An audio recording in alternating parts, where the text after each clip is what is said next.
Bonjour, découvrons aujourd'hui la chasse au vol pratiquée par une poignée de passionnés en France. Ils sont à peine 10 en Loire-Atlantique, regroupés au sein de l'ACAV, association de chasse au vol créée voilà 4 ans par des fauconniers. La chasse au vol, il faut le savoir, a été reconnue comme patrimoine international immatériel de l'UNESCO. Quand on parle de chasse au vol, on parle de deux types de chasse, essentiellement la chasse de haut vol et la chasse de bas vol. La chasse de haut vol, on utilise des oiseaux un peu spécifiques tels que des faucons. Des oiseaux on va la faire partir du point, qui vont monter en altitude et après vont fondre sur leur proie. Par exemple, il peut s'agir des faucons pèlerins et d'autres faucons comme les gerfauts, des sacres, etc., etc. Là, on parle de chasse de haut vol. La chasse de bas vol, par contre, là, c'est une chasse où l'oiseau doit partir de notre point pour attaquer le gibier, où le gibier de prédilection est plutôt du gibier à poil, tel que le lièvre, lapin, chevreuil parfois, et quelquefois aussi faisan et perdrix. Là, on utilise plus des buses, donc buses américaines essentiellement, parce qu'il faut savoir que les buses françaises, contrairement aux idées reçues, elles ont très peu de pouvoir et de pression dans les cerfs, donc à la chasse au vol ne sont absolument inutiles, puisque contrairement à ce qu'on peut penser, elles vont saisir, elles vont prendre un lapin, encore moins un lièvre. À part si celui-ci évidemment est malade ou est fatigué, elles vont jouer leur rôle d'épurateur, mais ça n'ira pas plus loin, ou très rarement plus loin. Par contre, donc c'est pour ça que nous allons chercher des oiseaux dans d'autres pays, tels que la buse de Harris, qu'on rencontre vers le Mexique, et d'autres buses américaines, plus d'Amérique du Nord, telles que les buses à queue rousse, et qui sont des oiseaux très sympas et très polyvalents, assez puissants, qu'on utilise essentiellement pour le lapin et le lièvre, un petit peu le faisan aussi.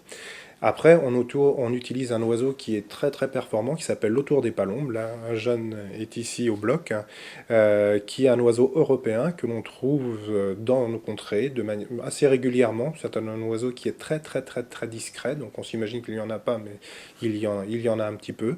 Et ça, c'est un oiseau qui est un peu plus difficile à mettre à la chasse, mais c'est un oiseau qui est très performant, très rapide et qui fait très souvent frissonner les fauconniers.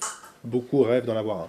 Après, dans la chasse de bas vol, il y a aussi l'aigle royal, que l'on utilise assez peu couramment en France, mais il y a quand même quelques très très très bons aigliers, qui chassent le lièvre essentiellement avec, et le chevreuil.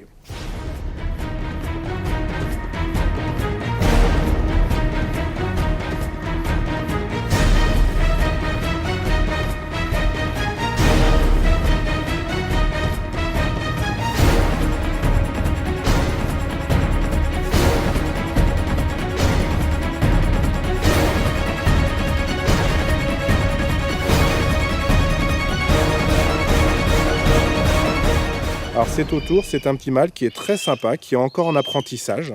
Et là, je vais lui mettre des sonnettes, en plus de l'émetteur, puisque les sonnettes me permettent de localiser l'oiseau quand il est parti et branché, par exemple. Dès qu'il bouge, je sais à peu près où est-ce qu'il est.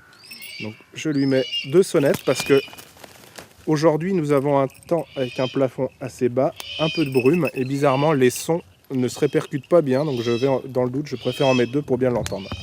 Ce sont des sonnettes très légères, et qui permettent, avec 2 sons différents, qui me permettent comme ça de localiser plus facilement l'oiseau une fois qu'il sera parti.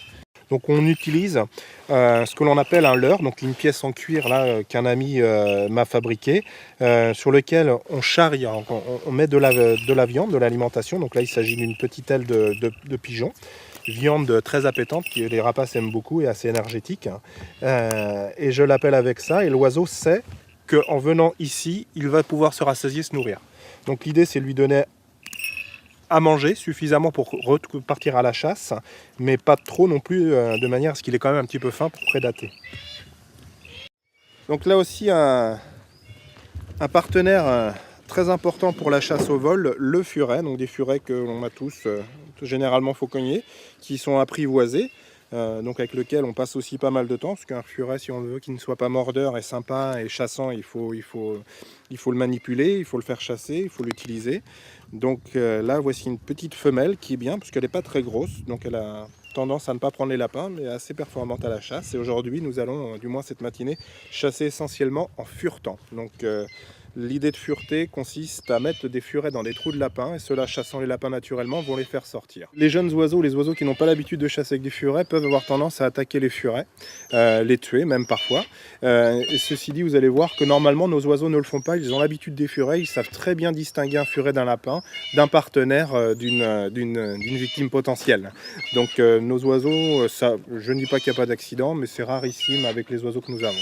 Les jeunes oiseaux, nous sommes très vigilants, parce qu'il faut leur apprendre aussi. Donc un partenaire indispensable pour la chasse au vol, tout comme le chien, le furet.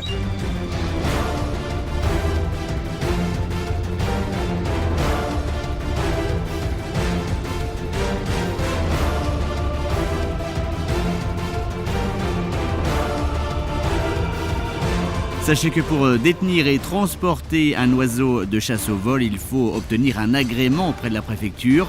La chasse au vol est avec la chasse à tir et la chasse à courre l'un des 3 modes de chasse autorisés en France.